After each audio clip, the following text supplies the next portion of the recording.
¿Qué hacen aquí estas gaviotas tan lejos del mar? ¿Qué hacen aquí entre piedras y rincón en ese río marrón? ¿Qué hacen aquí tan lejos del mar? ¿Qué hacen aquí estos pequeños, lejos del hogar? ¿Qué hacen aquí?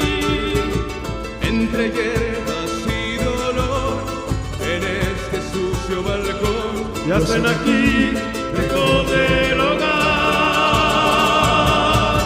¿Qué hacen aquí estos amantes en este lugar?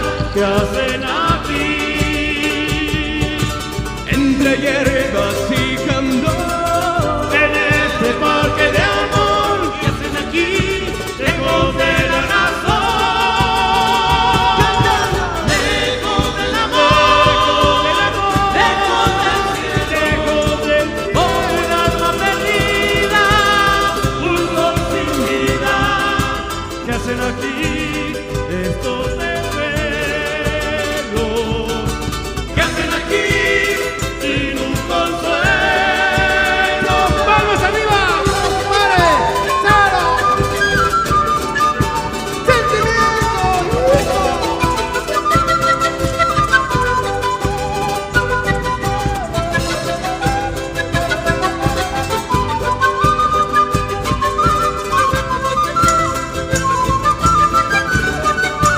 ¡Otra vuelta, compadre!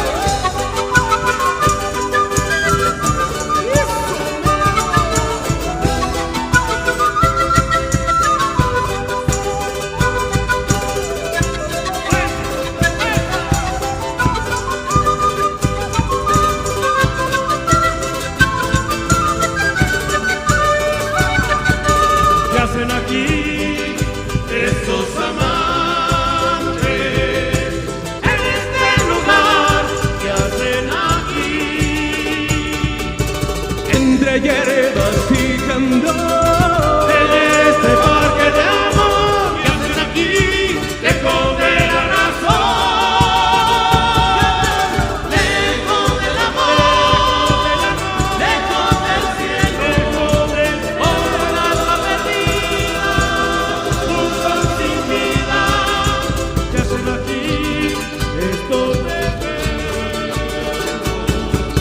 ¿Qué hacen aquí sin un consuelo? ¿Qué hacen aquí?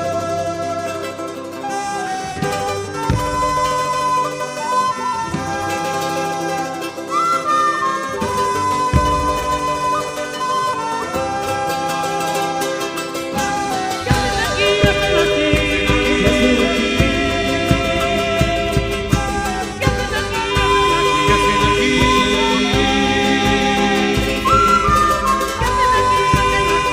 aquí? ¿Qué hacen aquí? ¿Qué hacen aquí?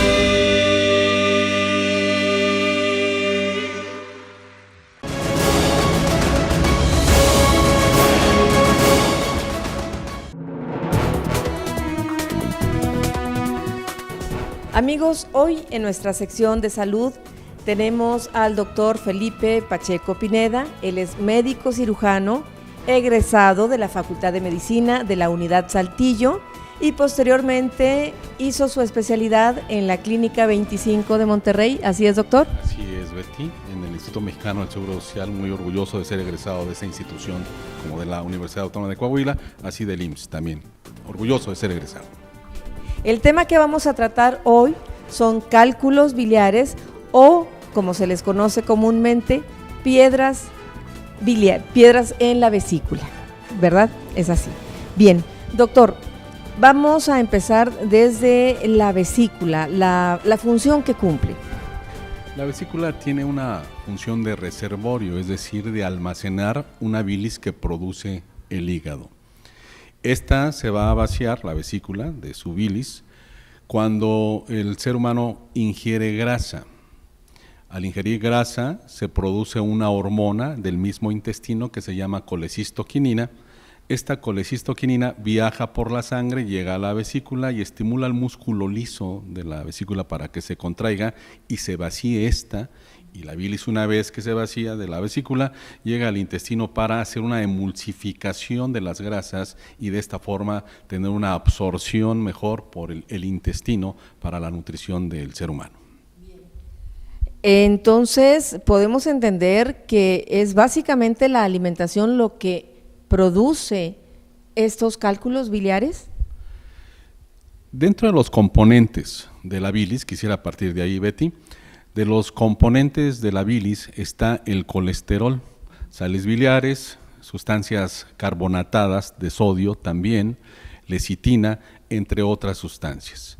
Si su componente, uno de ellos es el colesterol, obviamente a mayor ingesta de alimentos grasosos, hay más concentración de colesterol en sangre y en los tejidos, entre ellos también se predispone a una enfermedad que se llama la arteriosclerosis, grasa en las arterias, y aquí en este caso que nos ocupa de la vesícula, es una de las sustancias que una vez que se cristalizan o se precipitan, forman precisamente las piedras. En conclusión, efectivamente, una dieta actualmente muy viciada, donde predomina la grasa, definitivamente nos predispone a que tenga la persona este problema de salud. Finalmente debemos recordar los consejos que siempre nos han dado los nutriólogos, que también hemos presentado aquí, nos lo dicen una y otra vez, doctor: evitar los alimentos fritos, capeados y lampreados y todo eso, verduras cocidas, evitar las grasas. Ahora, ¿a partir de qué edad se pueden presentar estos problemas de salud? Quiero partir de lo que antes de 20 años hacia atrás, inclusive se nos enseñaba en la Facultad de Medicina, ¿quiénes padecían este problema de salud? Las mujeres multigestas, es decir, con 2 o más hijos, mayores de 40 años y con sobrepeso.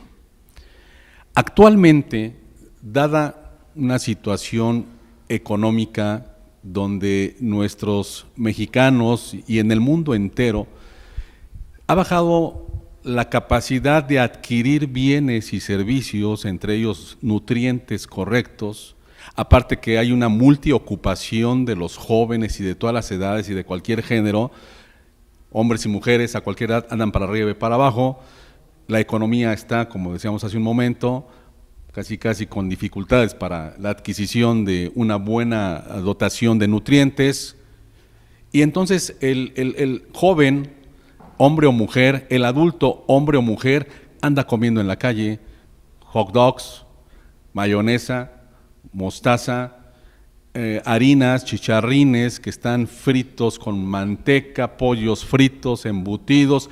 Y en este momento hago este comentario porque ya esa situación anterior, que era la mujer multigesta, mayor de 40 años y con sobrepeso que padecía este problema, ahora no. Ahora tenemos gente joven, hombres y mujeres. Hace unos días operé a una joven de 23 años, hace unos meses a una joven de 17 años, tuve la oportunidad de tratar a un niño de 14 años que había sido operado en una instancia pública de 14 años, me ha tocado operar mayores de 70 años, hombres o mujeres, de tal forma que en este momento la edad no está siendo respetada, ¿verdad? Sobre todo mayores de 14 años en adelante, hombres o mujeres. Actualmente es así más universal el problema de salud. Estamos hablando de una realidad. Nosotros vemos cuando recorremos los campus de Campo Redondo, en Arteaga, cuando andamos acá por campus, rectoría, vemos lo que comen los jóvenes, sabemos que tienen hambre y calman el hambre con una rebanada de pizza que cuesta 15 pesos. Se han puesto muy de moda los lugares donde venden las alitas, boneless, todo eso, pero que también llevan demasiada grasa. Ahora, doctor, no entendemos y no, los médicos hacen mucho hincapié, insisten mucho en la medicina preventiva, la cual no es una cultura que tengamos en México, desgraciadamente. Nacemos, en la mayoría de los casos, con un cuerpo sano. Tratamos los primeros años, los padres, de darles una alimentación, de acuerdo a nuestras posibilidades económicas, de darles fruta, verduras, cosas sanas. Pero cuando llega una edad, la adolescencia, y en ocasiones hay niños también que consumen muchos dulces, lo cual es normal, pero no hay una cultura de prevención, de decir, antes de que yo llegue al hospital, ya con la vesícula, ya con la diabetes, ya con el dolor y a punto ya de ser operado, pude evitarlo haciendo caso de lo que los médicos y las instituciones de salud pública aconsejan siempre. Correcto. Sí es prevenible en un buen porcentaje de casos. Sin embargo, hay otro factor que es lo heredofamiliar, lo genético, que a veces nos predispone a tener problemas de salud, y la vesícula, aunque en menos intensidad, pero no es la excepción. Sin embargo, efectivamente, con un régimen dietético correcto, basado en proteínas, en verdura, fruta, en lo mínimo necesario de la grasa correcta y de carbohidratos con una dotación mínima necesaria, evitar el sobrepeso, tener ejercicio físico continuo, definitivamente son medidas que nos ayudan a prevenir este tipo de problemas también, con un porcentaje quizá no cuantitativamente importante, pero sí funciona tener el hábito higiénico dietético correcto para este tipo de problemas también. Ahora, un paciente sin problemas de cálculos biliares, su vesícula está bien, o sea, nos damos cuenta de que está bien si no hay molestias, si no presentamos esos antecedentes de la familia, de que papá, mamá, alguien lo haya tenido, pero cuando ya alguien se presenta la situación, ¿cuáles son los síntomas, doctor? ¿Qué síntomas? Como una persona que no hay en su familia, nadie padeció de eso, ¿cómo se puede dar cuenta antes de que llegue a un caso ya más grave? ¿Cómo se puede dar cuenta de que empieza ya a tener problemas con la vesícula? Es clásico el dolor que aparece, el dolor en la parte alta del abdomen, del lado derecho, como en su momento lo explicaremos con imágenes.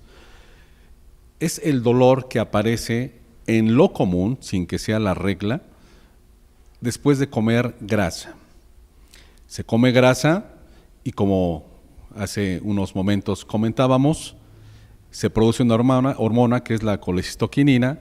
Esta hormona viaja a la sangre, llega a la vesícula y la estimula para que se contraiga y vacíe la bilis. En ese momento aparece el dolor porque es una vesícula enferma, inflamada. Entonces, el dolor es uno de los datos característicos que se presenta generalmente, sin que sea la regla, posterior a la ingesta de grasas.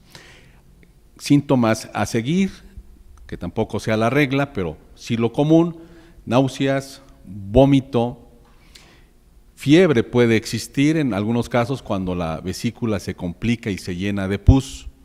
También puede ocurrir que una de las piedritas, sobre todo cuando son pequeñas, como una lentejita, viajan a la vía biliar y tapan el flujo de la bilis, y el paciente puede ponerse amarillo, sus ojos amarillos, su piel amarilla, la orina oscura como el té de canela o hasta como la Coca-Cola, a ese grado se puede orinar, y el excremento se hace color pálido, color beige, color masa, de tal forma que son datos ya prácticamente de complicaciones de este problema de salud. Bien. Ahora, doctor, cuando ya es un caso extremo de nos comentaba usted de una paciente, después vamos a ver las imágenes, de una paciente de Parras que llegó con un caso ya muy grave, se tiene que retirar la vesícula completamente. Sí, aquí es buena introducción al tratamiento. Una vez que los pacientes de cualquier edad, de cualquier género, y hay síntomas que se hagan sospechar la presencia de una vesícula enferma, lo ideal, de forma muy oportuna, es iniciar con un protocolo de estudio que consiste en exámenes de sangre, biometría hemática, química sanguínea, prueba de funcionamiento hepático, tiempos de coagulación, y el gabinete que solicitamos siempre es un ultrasonido de abdomen superior. Este es lo básico para tener el diagnóstico de una enfermedad vesicular.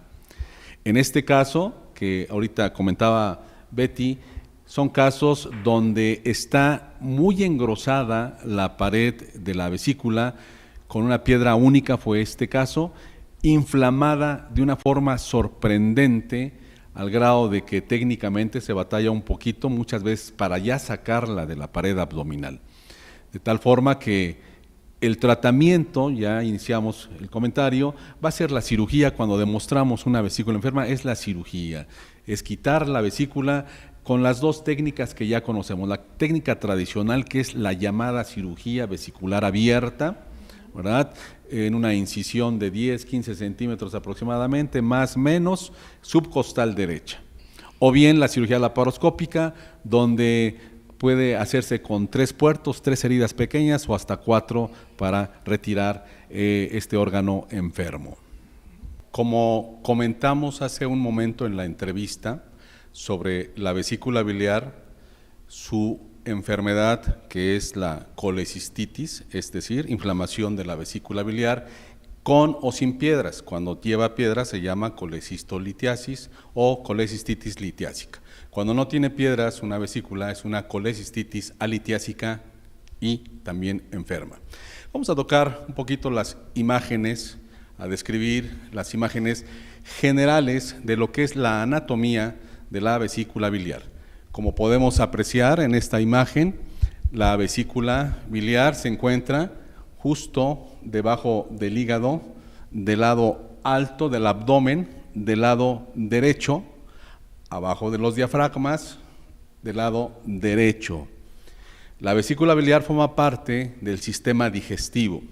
Su función es almacenar bilis que produce el hígado.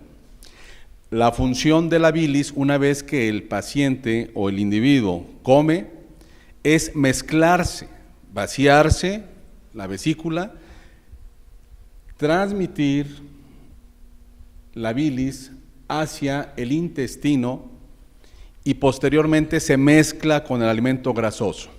Se hace una emulsificación, se emulsiona la grasa y es la forma en que las enzimas digestivas del intestino delgado absorben las grasas. De tal forma, concluimos en esta parte, que la función de la vesícula es almacenar la bilis y en su momento en que come el ser humano, se vacía para emulsificar las grasas y absorberse estas para su aprovechamiento por el organismo.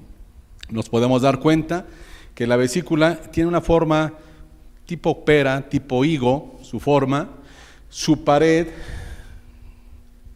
si la observamos, es una pared delgada de 1 milímetro hasta 2 milímetros a lo mucho, casi como la cáscara del higo. Esta vesícula va a desembocar al duodeno, a la segunda porción del duodeno, junto con el jugo pancreático que viene del conducto de Wilson en la segunda porción del duodeno, en la ámpula que se llama ámpula de Vater. Ahí desemboca toda la bilis. Aquí observamos en esta imagen algo anormal, algo ya de enfermedad, que son las piedras. Estas piedras se forman por la precipitación o cristalización de las sales biliares que contiene la bilis, que puede ser esto por colesterol, por otras sustancias más, como mismos carbonatos que tiene la bilis, lecitina y otras sustancias más. Lo más común es que sea por colesterol o sus derivados, lo que hace que se formen estas piedras. Vamos a pasar a otra imagen donde, en lo personal como cirujano, que tengo el honor de ser egresado de la Universidad Autónoma de Coahuila, Unidad Saltillo, Facultad de Medicina, vamos a hablar de este problema que me tocó a mí operar en el Hospital del Magisterio, donde actualmente soy cirujano del turno matutino. Una paciente de 44 años, profesión maestra, que en 2 semanas ella presentó molestias en el abdomen superior derecho, pero realmente estas imágenes nos hablan de una vesícula muy enferma que aproximadamente tendrá de evolución de 6 meses a 2 años. Y es aquí uno de los problemas de esta enfermedad, como muchas enfermedades que están silenciosamente presentes, es decir, no hay manifestaciones clínicas de lo que es la enfermedad. Y así pasó con esta maestra, tenía 1 a 2 semanas de evolución. Vamos a observar esta vesícula, pusimos aquí esta pinza, una pinza de disección, para que veamos la comparación. Esta pinza aproximadamente mide 20 centímetros, lo que nos da a entender que esta vesícula medía aproximadamente, ya sin bilis, 20 centímetros aproximadamente. Y veamos la pared, es decir, la cáscara de la vesícula, aquí está abierta en sentido longitudinal, y vemos la pared que es gruesa, aproximadamente tenía 2 centímetros de grosor, es decir, 20 milímetros, normalmente decíamos que es de 1 a 2 milímetros, y aquí era de 20 milímetros aproximadamente, muy gruesa, 2 centímetros es muy gruesa. Pero también lo sorprendente en este tipo de enfermedad es ver esta piedra única, que aproximadamente medía 12, 14 centímetros por 8 por 6 centímetros. Esta cirugía la hicimos por laparoscopía. A la hora de sacar la piedra tenemos que fragmentarlas. No se podía fragmentar, inclusive no se podía ni separar de la vesícula, tan inflamado estaba todo, que por fin logramos, ampliando de 2 centímetros la incisión que hacemos en el epigastrio, la ampliamos a 2 centímetros y medio, 3 centímetros para poder sacar toda esta vesícula enferma, ya sin bilis, pero con su piedra única gigante. Es un ejemplo de lo que la enfermedad hace, y claro que esto puede evolucionar después de que se inflame a llenarse de pus y hacer lo que se llama un piocolecisto u otras complicaciones que en su momento ratificaremos y como también ya se ha expresado en la entrevista. Ya se retiró la vesícula. ¿Qué pasa con esa bilis? ¿A dónde va a dar? ¿Qué pasa con ese paciente? Recordemos que la bilis la produce el hígado y la vesícula tiene función de reservorio, de almacén nada más.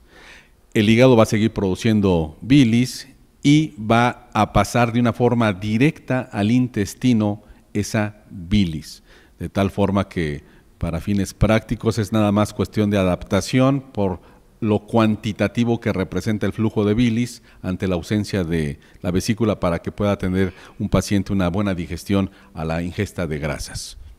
Y cuidar, por supuesto, pues la dieta, la alimentación. Correcto, Betty, es correcto. En cuanto a la recuperación después de una cirugía, ¿cuánto tiempo lleva, doctor, aproximadamente? Por la cirugía laparoscópica hablamos de 8 hasta 14 días en promedio.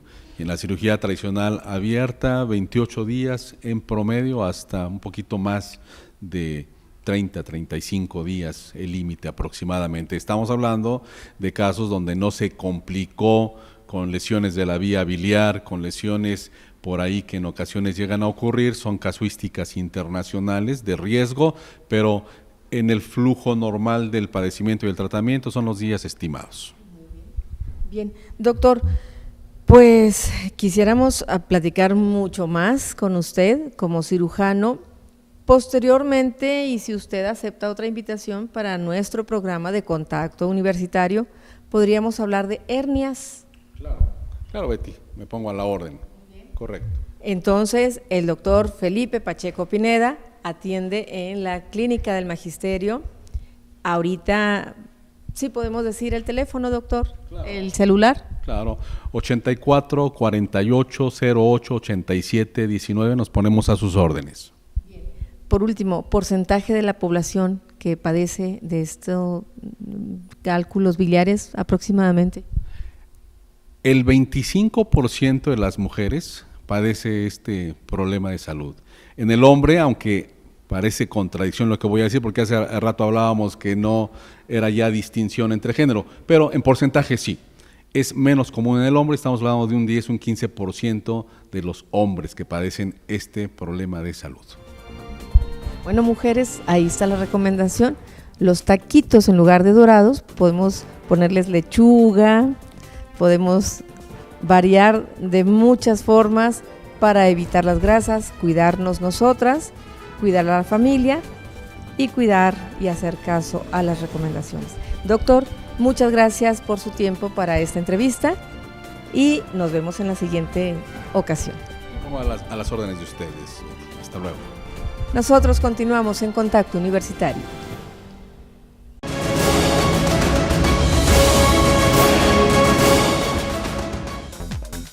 El doctor Enrique Reyes Chávez es catedrático de la Universidad Autónoma de Coahuila. Él es investigador y profesor de tiempo completo en la Escuela de Artes Plásticas Rubén Herrera. Es doctor en investigación e innovación educativas y tiene una maestría en psicología clínica. Realizó una especialidad de inglés en Inglaterra y es licenciado en psicología educativa por la Universidad Salesiana y realizó un diplomado en arqueología en Israel. Hoy, en Contacto Universitario, el doctor Enrique Reyes nos hablará de la psicología en el arte y el entorno de los artistas plásticos en la cultura. El contexto histórico es un factor fundamental para entender al artista. El Renacimiento tuvo su auge, un renacer en relación o con relación a la época medieval. Tuvo su auge, tuvo su momento, y el Renacimiento se entiende en el contexto, se entiende en el momento histórico. Y también, aparte del momento histórico, depende también de las personas o creadores. Y así en la historia, el momento y la personalidad del artista son fundamentales para entender este fenómeno como algo holístico, es decir, no desmembrado la historia, el contexto y la personalidad, e incluso la técnica, porque hay factores objetivos en el arte, como es la técnica, son los instrumentos, es el momento, es la historia, y por otra parte hay factores subjetivos, es decir, la interioridad del artista, que es lo que plasma. Muchos de ellos se entienden, de hecho, mucho mejor. Eso le pasa a los escritores desde nuestras interpretaciones o de lo que nosotros leemos de sus obras o de sus escritos. Personalidad, contexto histórico y el momento o las circunstancias. Los artistas contemporáneos establecen que cualquiera puede ser un artista, pero hay sus características, sus requerimientos para que una obra de arte sea considerada como tal. Es decir, el contexto en que fue hecha, la intencionalidad y el lugar donde se exhibe y lo que quiere provocar en las personas que lo aprecian, las personas que lo ven.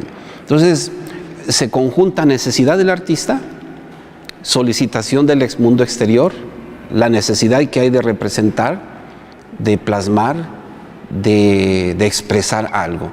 Y entonces estamos conjuntando la necesidad del artista, que parte también de su creatividad, y lo que le está solicitando el mundo exterior. Por ejemplo, yo considero que hoy el artista ha tomado el lugar del filósofo en nuestro contexto o en nuestra universidad. La universidad tuvo una facultad de filosofía que después conjuntaron con otra facultad, ahora es Facultad de Ciencias, Educación y Humanidades, también Facultad de Letras, Facultad de Historia y Facultad de Artes.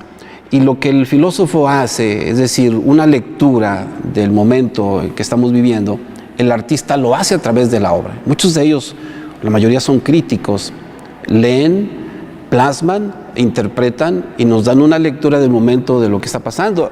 Y encuentro que los artistas en la Escuela de Artes Plásticas son críticos de las situaciones que están viviendo, y entonces la plasman a través de la obra artística. Es la parte intencional, pero la parte no intencional es aquella subjetiva, es decir, ellos mismos se plasman en sus obras de arte. La vida en el ser humano está compuesta de emociones, la vida anímica, emociones, luego esas emociones, cuando se traducen en sentimientos, es decir, darnos cuenta que tenemos las emociones. Y luego, el tercer componente son los afectos. Bueno, los artistas proyectan y el arte elicita o provoca emociones, y entonces hay ese encuentro. Lo que el arte provoca, que el artista plasme de su propia necesidad, de su propia proyección, y entonces surge algo que nosotros vemos, percibimos, que es la obra de arte. Es la conjunción entonces de creatividad, elementos del entorno, elementos de la personalidad, elementos objetivos del arte, como es la técnica, y la subjetividad, sus emociones, sentimientos y afectos que se desplazan en la obra, y entonces ellos nos dicen algo, nos están diciendo algo, es su lenguaje, es su manera de expresarlo. Y entonces nosotros lo que percibimos objetivamente es la obra, pero ya no les pertenece la obra.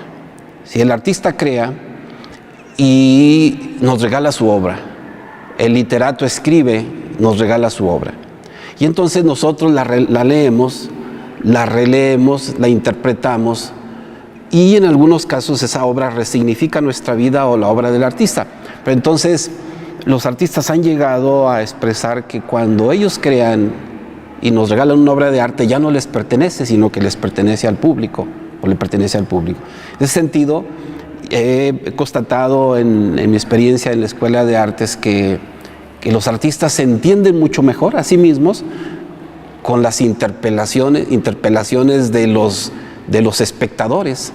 Y entonces el espectador va analizando la obra, va disfrutando la obra, va expresando lo que percibe de la obra, y entonces el artista dice, eso yo no sabía que mi obra provocase.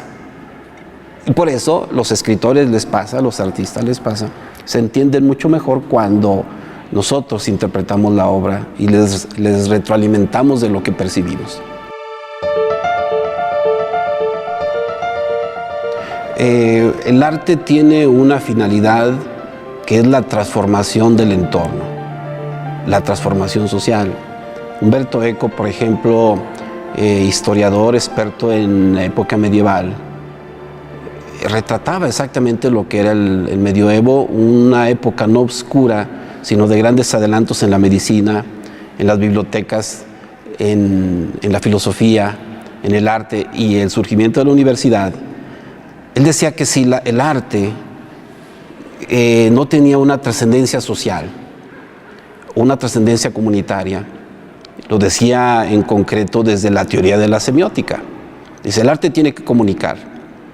El lenguaje surge primero como habla, como comunicación, y después surge como estructura gramatical. Pero concretamente del arte, él decía que tenía una finalidad de transformar, de comunicar, y esa transformación, si no lo lograba, las obras del ser humano, entonces no podían ser consideradas obras del ser humano, que están en el entorno de la cultura y del arte.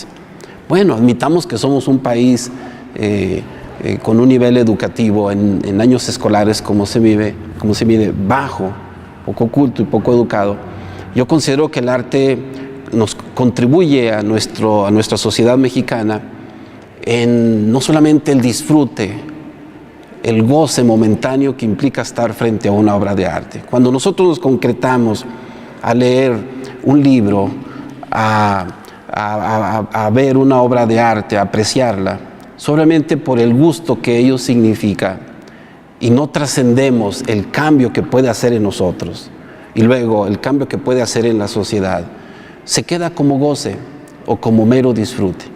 Si el arte tiene que transformar, en primer lugar, al individuo que aprecia la obra de arte, tenga elementos técnicos o no los tenga, porque muchas veces parte de su intuición, parte del momento de la apreciación intuitiva, pero poco a poco va transformando esa intuición en un análisis más profundo.